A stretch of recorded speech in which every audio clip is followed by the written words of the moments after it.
Bom dia a todos.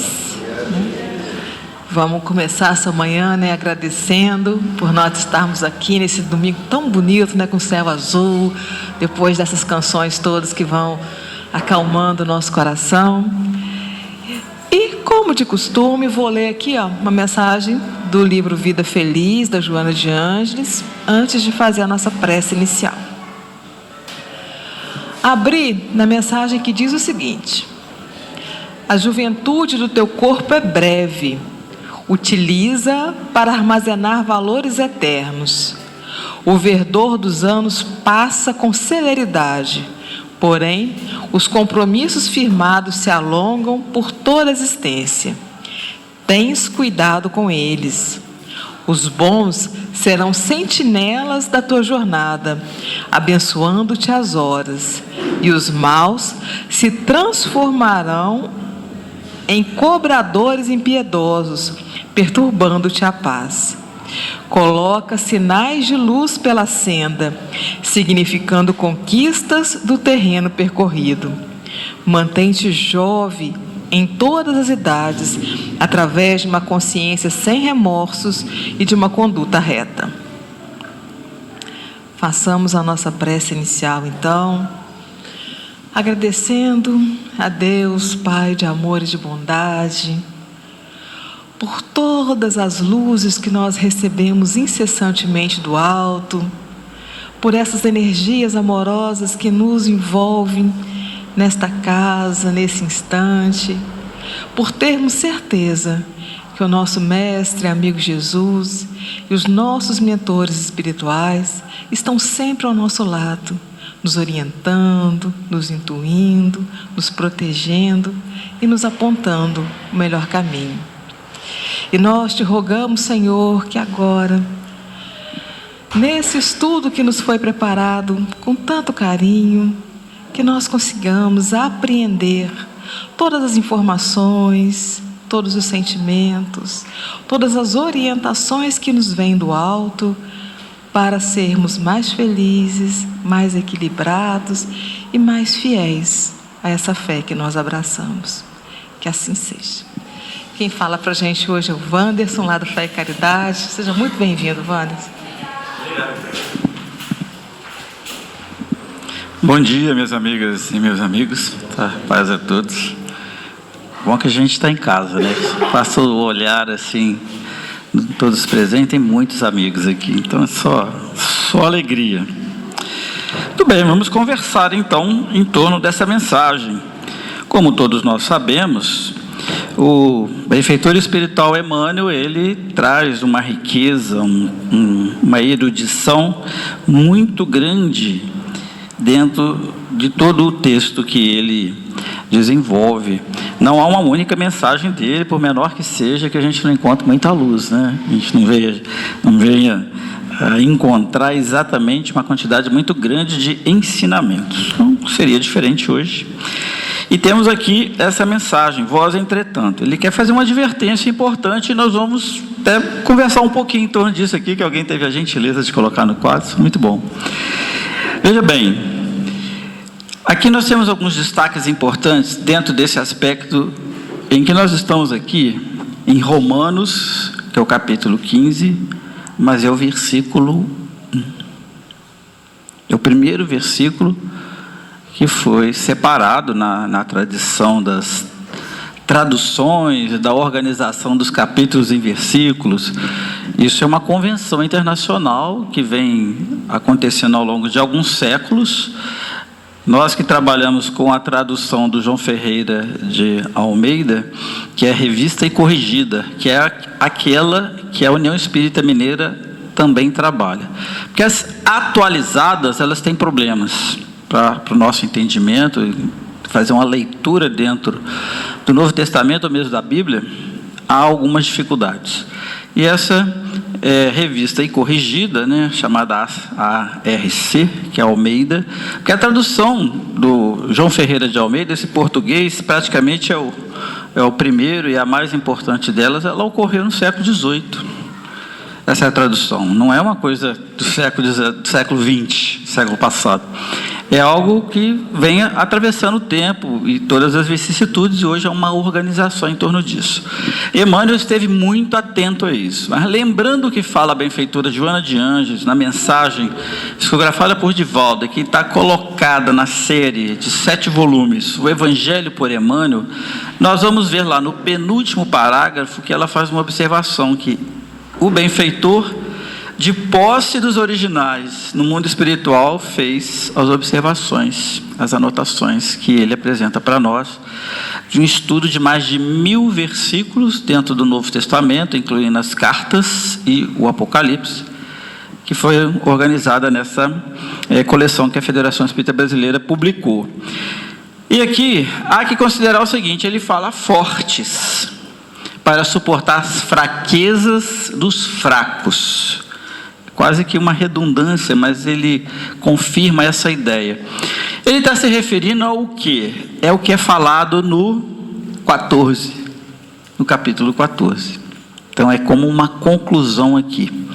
Mas se ele faz uma abertura de pensamento no capítulo 14 em Romanos, ele, que é curioso porque foi dentro da narrativa de Paulo Estevão, do livro, foi o último local onde Paulo esteve, e foi onde também ele desencarnou por decapitação.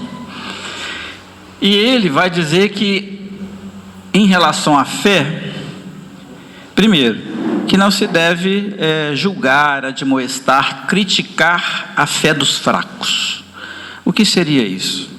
Ele mostra, ele analisa aquelas pessoas que na vida comum, dentro da experiência religiosa, elas têm uma preocupação com limpeza, roupas, com alimentação, com modos de se portar, esses detalhes, porque isso não é essencial na fé.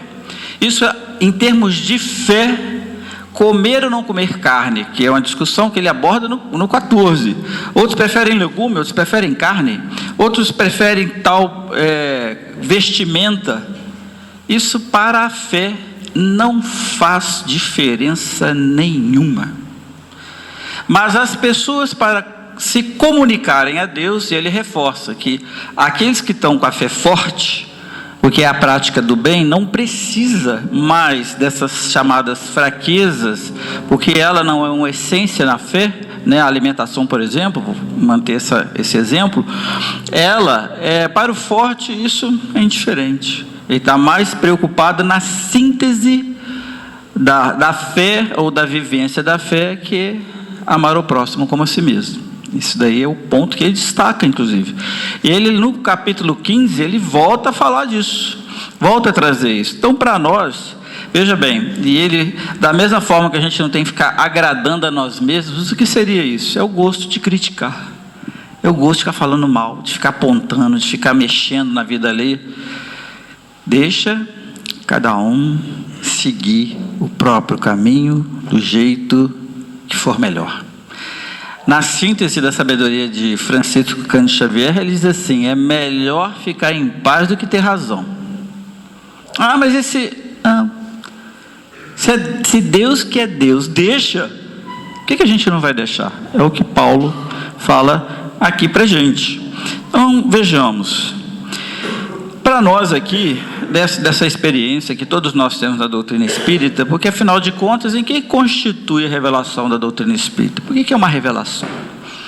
Kardec fala isso, né? O capítulo 1 da Gênese, que tem um grande destaque nos estudos a respeito do espiritismo, que é o caráter de revelação espírita, ele vai falar lá no item 12 e alguns outros que a essência da revelação do espiritismo é o mundo espiritual.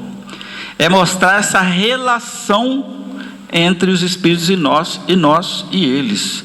Isso até então não era muito conhecido.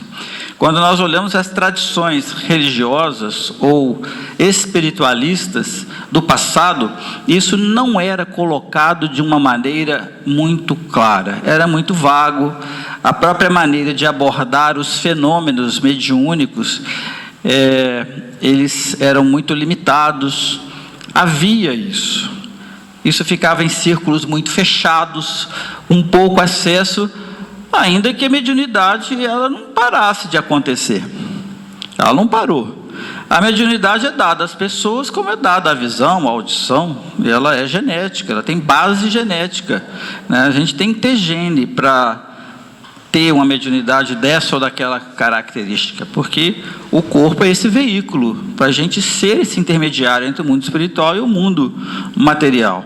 Então veja bem, isso não tinha uma compreensão disso, não se tinha nem noção de corpo espiritual. Tinha, mas ninguém caracterizava dessa forma.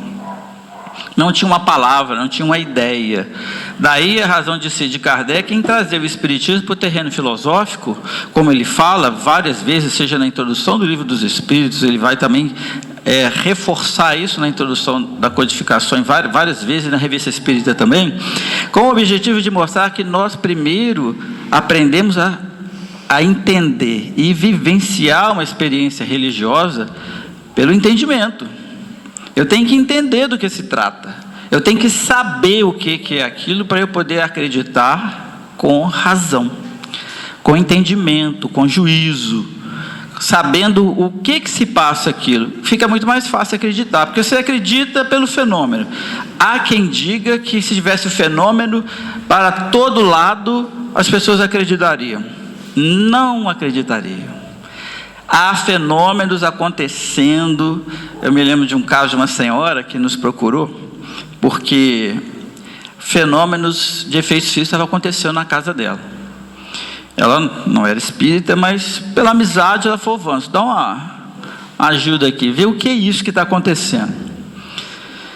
E chegando lá na casa dela, tinha uma água que penetrava na parede, mas ninguém sabia que a água era essa, de onde vinha. Não tinha caixa d'água, não tinha encanamento, não tinha telhado vazando com chuva, nem era dia de chuva e nada. E aparecia a parede molhada, e na parede o formato do rosto de Jesus.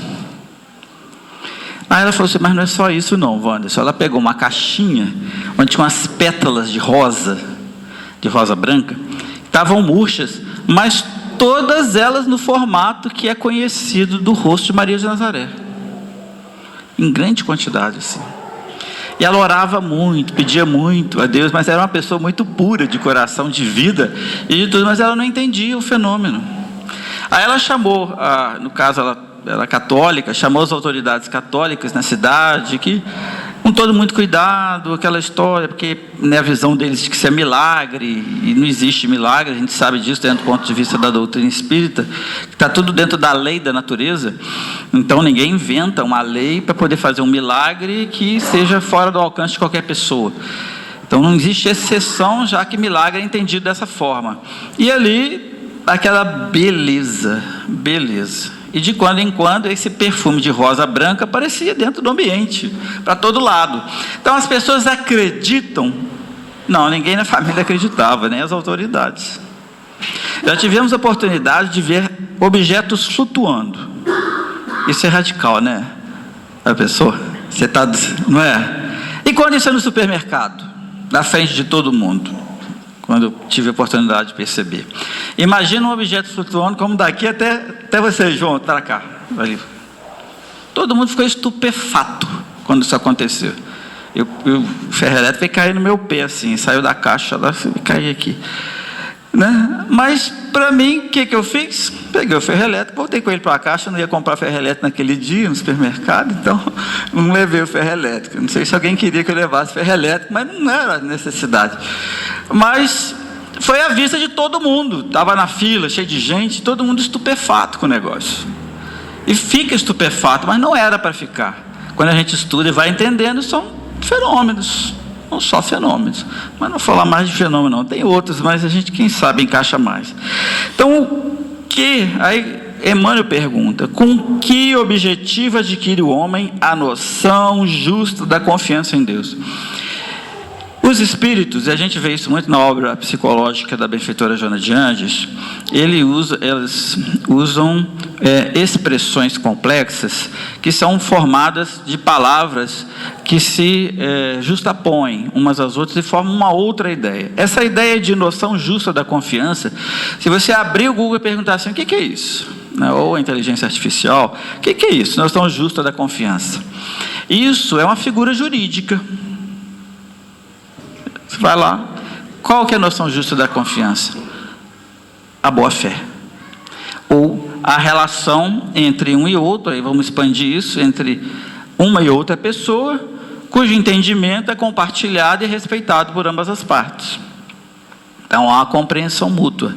Então a noção justa da confiança em Deus implica que eu tenho a confiança em Deus e de retorno Deus em mim também. Afinal de contas, nós não fomos criados para ficar enfeitando o planeta. A gente não foi criado para ficar ali, deixa a hora passar, depois eu vejo como é que fica. Isso, a gente ouve dos espíritos, é um grande prejuízo. A perda do tempo é um prejuízo espiritual, talvez o pior de todos eles. Porque até mesmo nos erros, nas quedas, e até em certa forma nos crimes, você encontra alguma justificativa para atenuar. Você pode ainda falar, até alegar a ignorância, mas a preguiça não tem. Não tem justificativa para a preguiça. Mas o que as pessoas falam? Estou muito cansado, hoje não dá. Você não sabe como é que eu estou exausto, ou exausta, né? Pois é, né? Mas é possível fazer um pouco mais. Lembrando de Valdo Franco, ele estava com uma dor terrível na garganta. Ele estava fazendo palestras nos anos 50, lá em São Paulo, e a dor na garganta dele estava terrível, terrível. Aí ele saiu, no dia seguinte ele foi ao médico. E o médico, nos anos 50, olhou, câncer. Mas tinha muito recurso na época, então era um diagnóstico genérico. Ele ficou preocupado, ficou um pouco triste com aquilo. Ele pensou assim, eu vou lá no Chico. Ele ainda morava em Pedro Leopoldo.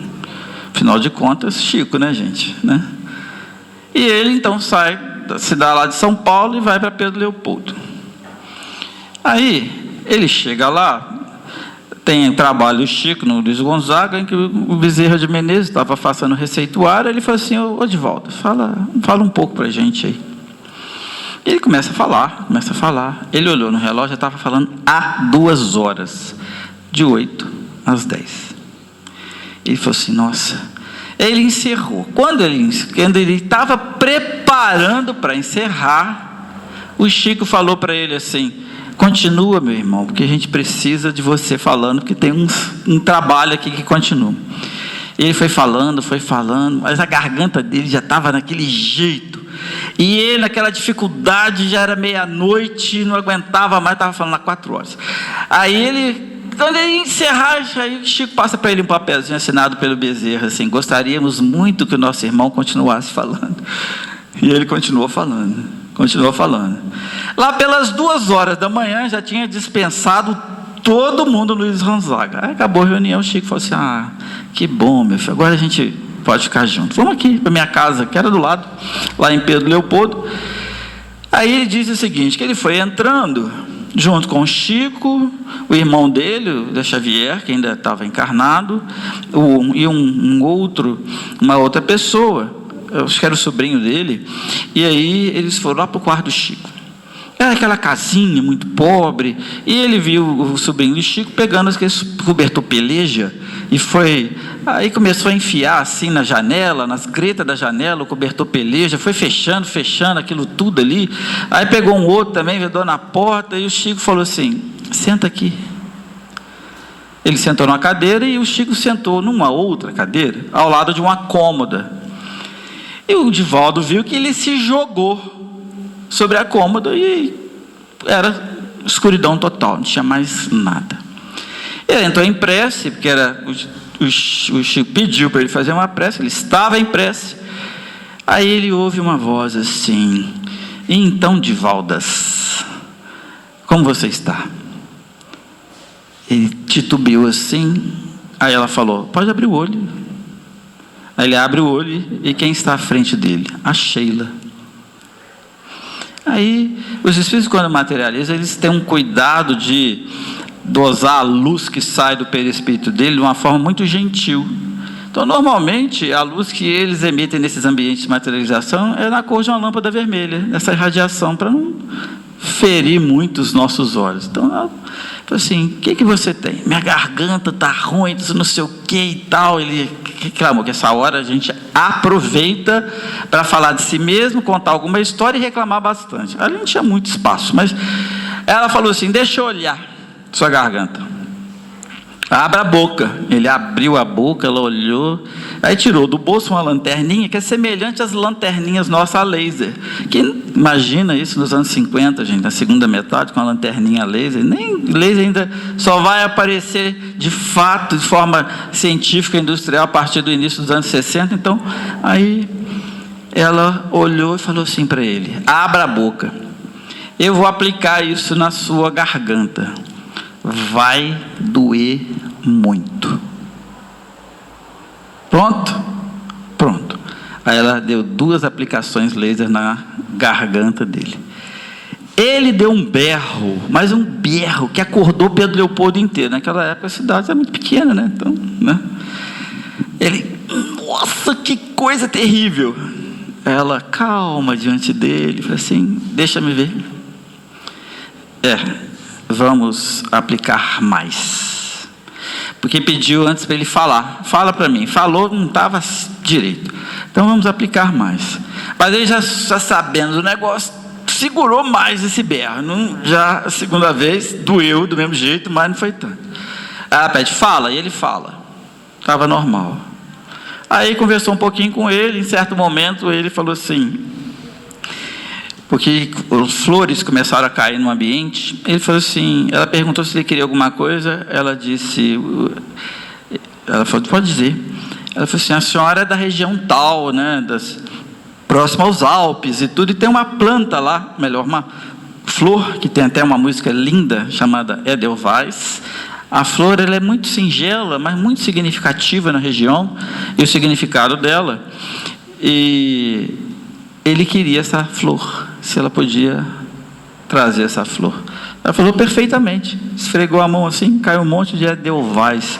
Diz Divaldo que essas flores ainda estão guardadas lá na Mansão do Caminho, e foi presente. Só que essa não foi uma criação da Sheila, essa veio lá dos Alpes, então veio transportada de lá para cá. Geralmente a velocidade para isso acontecer é 1-2 segundos. A gente ainda tem muito para aprender e conhecer. E quando é do mundo espiritual, às vezes isso muda. Então veja bem, quando a gente tem essa noção justa de confiança, olha que processo complexo dessa história que eu criei, de Divaldo, na relação de confiança dele entre ele e Deus, para tudo isso acontecer. Então é preciso ter essa construção. E quem já tem esse entendimento, sobretudo o entendimento que fala Kardec a respeito da terceira revelação, ou da revelação do mundo espiritual para nós, a gente tem um passo a mais no nosso processo evolutivo. E a grande pergunta: a gente vai fugir disso e ficar aguardando o quê? Fugir do trabalho no bem? Fugir... Se a gente fizer uma redução, é muito apropriado, mas ilustra. Jesus fez 2 coisas na operacionalidade da divulgação da Boa Nova. Uma é a própria palestra. Ele fazia muitas palestras, não era esse nome da época, né? Muitas. E a outra era curar as pessoas. Veja que síntese que ele apresenta para nós, daquela época para agora, e do quanto disso a gente encontrou em N trabalhos, né? A própria música, várias artes, os processos de educação da criança, do jovem, e por aí afora. Então, isso depois ganhou um espaço de complexidade impensável. Mas ele trouxe essa síntese para nós. E qual é o nosso trabalho, então? Divulgar. Em qualquer lugar. De vez em quando você esquece um livro espírita em algum lugar, você doa para quem não gosta do espiritismo. Doa, pega um livro. Esse livro aqui, o Pão Nosso, esse aqui não está com um selo. Mas esse livro passou a receber o selo porque numa organização americana, eles fazem um estudo de todos os livros que comentam os evangelhos, os comentadores do evangelho. Então, este livro, especificamente, o Pão Nosso, Ele foi considerado o terceiro livro mais importante entre os comentadores do Evangelho no mundo. Ou seja, se a gente sai distribuindo pão nosso, a gente vai estar fazendo caridade para muita gente. E se abre isso daqui em qualquer parte, você encontra uma luz para si. Cada um dos livros comentados por Emmanuel tem uma personalidade. Esse aqui é voltado para o próprio indivíduo. Olha o nome: Pão Nosso. A vinha de luz, que é a vinha de trabalho. Caminho, verdade e vida. É a chegada das ideias. O próprio prefácio do livro Caminho, Verdade e Vida, quando ele fala do colar de pérolas, ele está mostrando a construção do pensamento, da ideia em torno do trabalho de análise dos versículos do Evangelho. Então somos nós aí nesse caminho. Então esse livro aqui, ele é uma luz, ele é uma luz. Agora, as perguntas que Emmanuel faz, com que objetivo adquirir uma noção justa da confiança em Deus, ele faz, essa pergunta ela tem um caráter aristotélico, da teleologia. Qual a finalidade das coisas na vida? Eu me dirijo a alguma finalidade, eu me construo em relação a alguma finalidade. Confiança também, que é um estudo, não vou entrar aqui, desenvolvido por Aristóteles.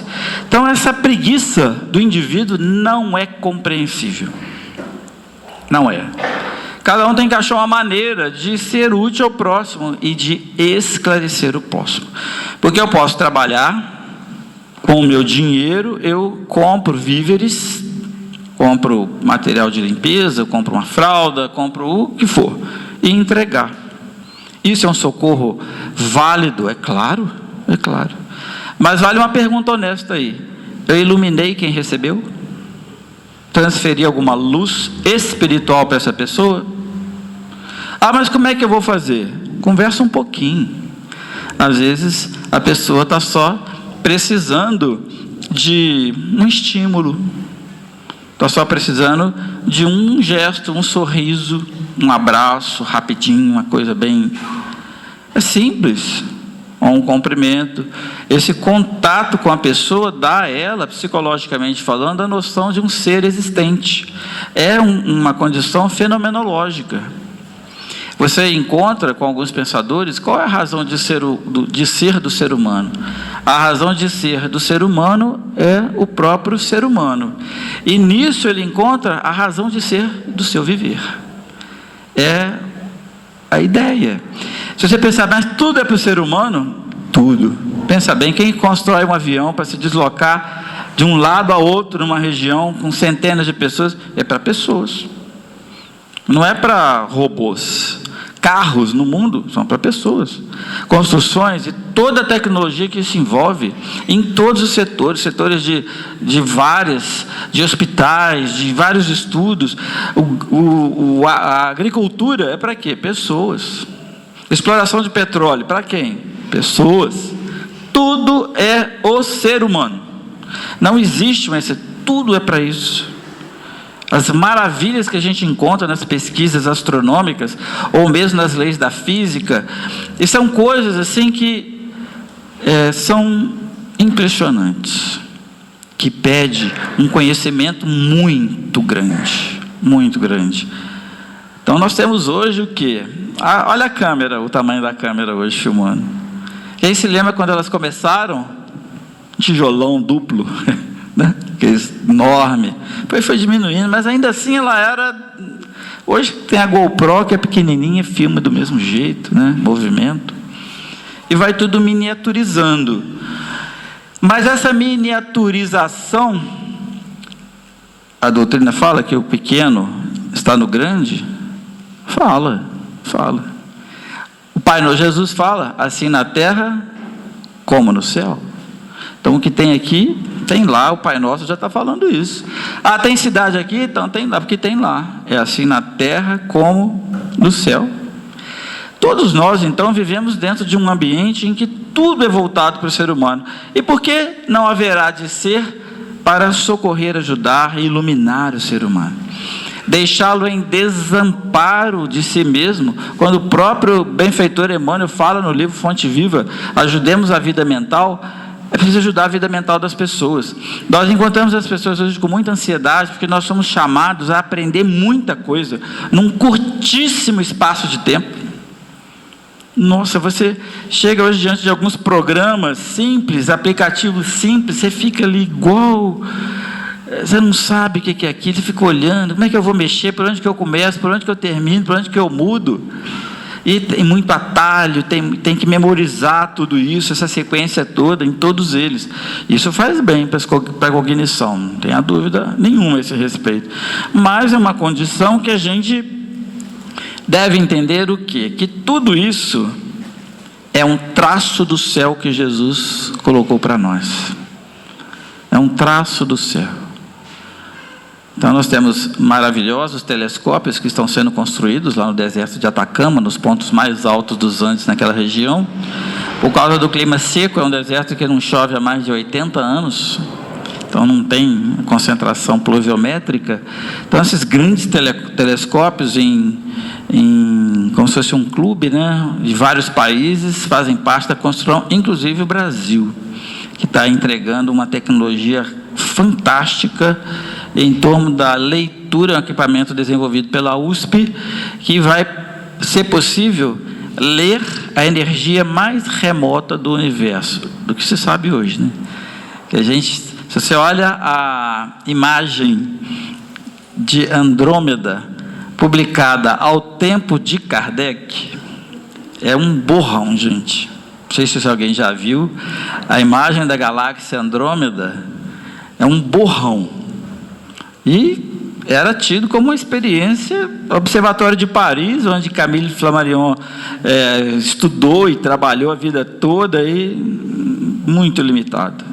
Aí depois vem o Monte Palomar, né, na Califórnia, começam as grandes pesquisas nos anos 1920, e aí as coisas vão melhorando, já dentro do âmbito da Teoria Geral da Relatividade de Einstein, que havia sido publicado em 1915.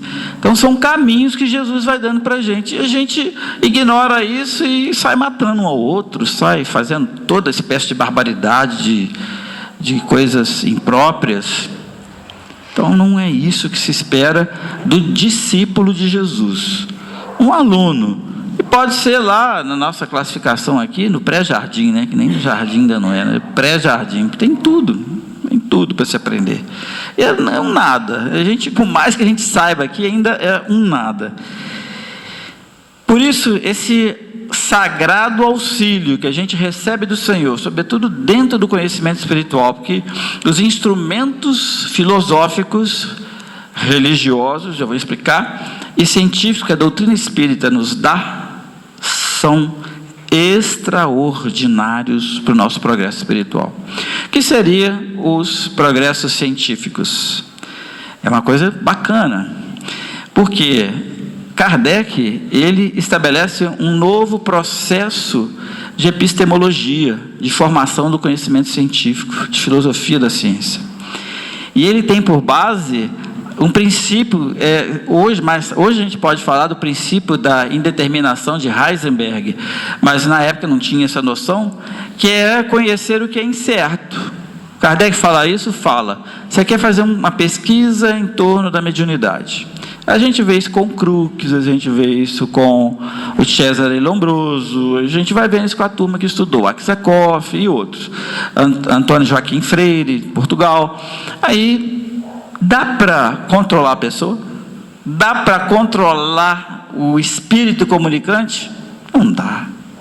Então, que ciência é essa? Ela tem por princípio a indeterminação. Só que dentro de uma leitura de ciência cartesiana, isso é um desastre, porque como é que eu vou fazer isso? Eu não sei a hora que está, a hora que não está, a hora que vai, que não vai. Como é que são isso? Mas isso abre uma perspectiva de conhecimento impensável. Então Kardec deixou o legado dele. Um gênio, né? Vamos usar uma palavra moderninha, né? Um gênio. No campo da religião, o que ele fala? Lá é o Espiritismo uma religião? Está publicado, é o discurso dele em novembro de 1868, que foi publicado em dezembro de 1868. Olha, se você pensa que religião é fracos, o quê? Hierarquia, roupa, paramentos, gestos, vinho ou peixe ou alguma outra coisa, então não é. Aí não é mesmo. Aí é bola fora. É filosofia da religião? Sim. Mas no sentido de ligar o homem a Deus, na sua pureza e essência, é a religião. E aí o Espiritismo não é a religião do futuro, mas é o futuro das religiões. Eu estava no aniversário que eu fui abordada por um senhor de outra denominação religiosa e falou assim, ele foi bem direto comigo: lá no seu centro, vocês recebem espírito lá?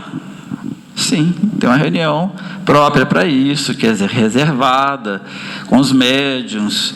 Eu mesmo sou dirigente do trabalho. E como é que vocês fazem com os espíritos que aparecem lá?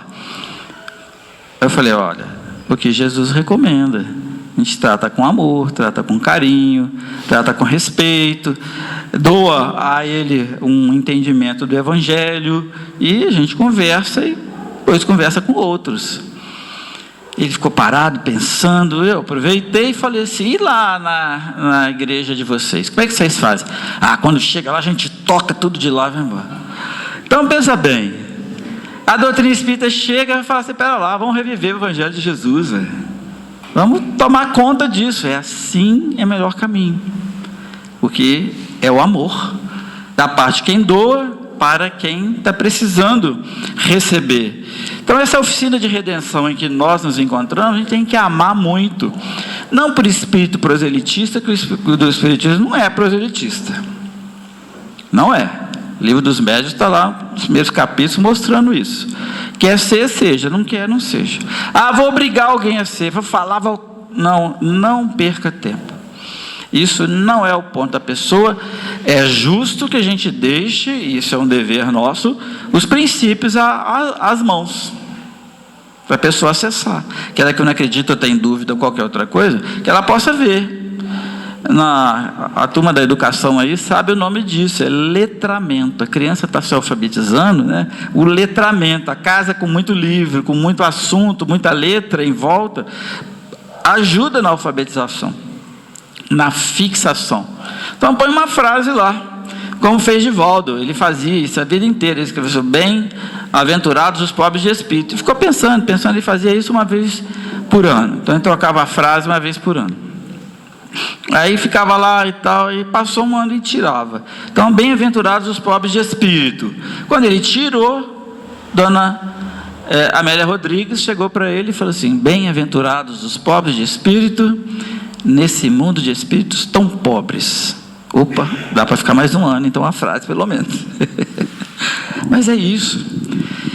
É para eliminar a ignorância espiritual, que nós temos que trabalhar. E temos que trabalhar mesmo, sem medo nenhum. Não é para convencer ninguém. Lá no meu ambiente de trabalho, muitos amigos já vieram conversar comigo a esse respeito. Mas vocês espíritas, não sei o quê. Como é que é isso? Desencarnou, o corpo vai lá para a cova e eu vou para o mundo espiritual. Não tem nada. Lá tem cidades, tem tudo que tem aqui. Só que é melhor, porque aqui é cópia de lá. Eles ficam meio parado, pensando, meio travado. A cognição trava. Mas é para ser assim. Eu, do contrário, aqueles que eu amo, os amigos que eu tenho, que poderão partir antes de mim, ou mesmo que vou partir antes dele, em termos de desencarnação, então não valeu de nada. Não é nada. Não tem sentido nenhum. Desaparece, vira pó. Quando o senhor voltar, eu perguntei, e daqui a 1 milhão de anos, se ele voltar? Vai estar todo mundo em condições. Eu falei, aí não pode cremar, senão o corpo não volta. Tem que estar enterrado. E quem morre afogado nos oceanos? Como é que faz? Percebe? São crenças que elas não se sustentam. Isso é a razão de que fala Kardec. Nós temos que organizar as coisas em nós de acordo com o entendimento. E por isso o Espírito Verdade fala no capítulo 6 do Evangelho, num estudo que é famoso, falado até não poder mais: instruí-vos. Amai-vos e instruí-vos. Tem que estudar. Mas não gosto, não quero, dar sono, boceja. faz em pé, pega e-book. Agora tem, Jesus é tão bacana com a gente, que agora tem os livros, você põe para falar o livro, você nem precisa de ler. Você está lá lavando, está no tanque, está na cozinha, está arrumando carro, está trabalhando não sei onde, está indo de um trecho e outro dentro de um engarrafamento tão comum nos nossos dias. Vai ouvindo, vai ouvindo. É processo de memorização, sem dúvida alguma.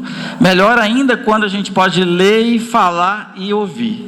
Aí é o top do percurso cognitivo para fixação e aprendizagem.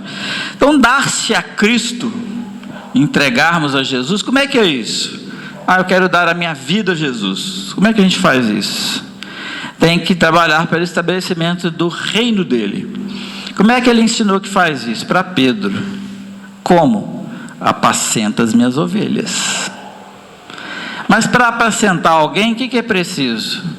Compreensão, escuta, acolhimento, entendimento, e aí aplicar os recursos que podem advir dessa conversa. Esse é um trabalho, que é o tempo todo. Por falta de uma compreensão da verdade, dentro dos templos, diz Emmanuel, as almas ficam paralíticas.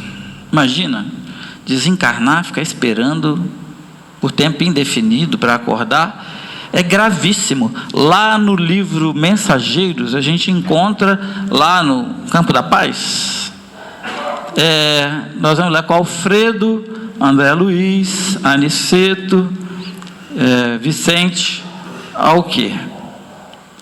Como é que está lá? Um pavilhão gigantesco de espíritos dormindo.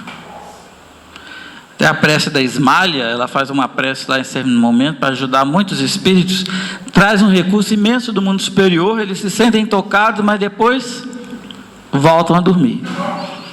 Na passagem de Efésios, acorda, ó tu que dormes, mas também aqui em Romanos, ele vai falar no 15 da necessidade de acordar do sono. Ele fala isso também. Então são condições que a gente vai vivendo, que isso é compreensível para quem não conhece eu vou chamar de verdades espirituais que nós temos. Mas quem já tem, não tem justificativa para não ser um ponto de luz dessas verdades aonde se encontrar. Fale de forma prosaica, não fale para convencer ninguém, para forçar o livre-arbítrio de ninguém, nem ferir a crença de ninguém. Mas isso é o demônio, não sei o que. É como você entende, mas não tem nada com isso não. Mas a gente simplesmente esclarece só. E se tiver alguma dúvida, pode me procurar que a gente conversa. Não tem nenhum problema. Eu queria muito saber desse assunto. Venha à nossa casa, assista algumas palestras. Veja, a gente pode deixar algum livro com você. Qual é o ponto tanto que você quer aprofundar? Você pode aprofundar sem se tornar espírita. Então, tem muita gente aqui no Departamento de Ciência das Religiões, aqui na Federal, que estuda o espiritismo, fazem teses de mestrado, já fui consultado por vários deles, doutorado também, e não são espíritas. Chega a ser impressionante como que eles têm de cor o Livro dos Espíritos. Eu falo, poxa, estou com inveja, porque eu nunca consegui, o mais que já tem estudado, memorizar tudo daquele livro, que a emoção atrapalha, que você pega um assunto, pega outro, aquilo emociona pela beleza e profundidade, aí pronto. A gente lembra quando estava no estudo, é mais focado, né? Agora, quando pega lá 1018 questões, com introdução e conclusão, até colocar tudo, o livro pede muito. Imagina o Evangelho segundo o Espiritismo, do qual Chico disse que tinha memória de todas as palavras. O Evangelho na mão, numa tradução do Guilherme Ribeiro, tem memória de tudo que está aqui, em qualquer parte, de qualquer forma. Como se dizia, de cor e salteado, né? Então pergunta salteado, começa do final para o começo. Então essa é a leitura que a gente consegue entender, porque a doutrina nos dá muitos instrumentos de trabalho. E onde que nós devemos aplicar isso? No círculo que nos envolve. no círculo de pessoas, de trabalho, de ação, onde nós estamos.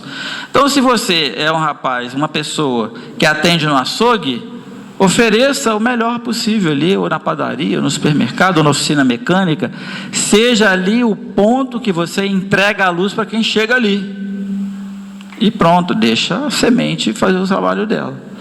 Que nós podemos semear qualquer semente aqui no planeta, mas somente Deus pode fazê-la germinar. E para encerrarmos, nós podemos contar quantas sementes tem dentro de uma maçã. Mas quantas maçãs tem dentro de uma semente? Só Deus pode responder. Que Jesus nos abençoe e nos ilumine. Obrigado pelo carinho de vocês, pela atenção. Obrigado mesmo. Um abraço. Amigos, bom dia. Bom dia a todos, que eu não tive a oportunidade de cumprimentar ainda, né?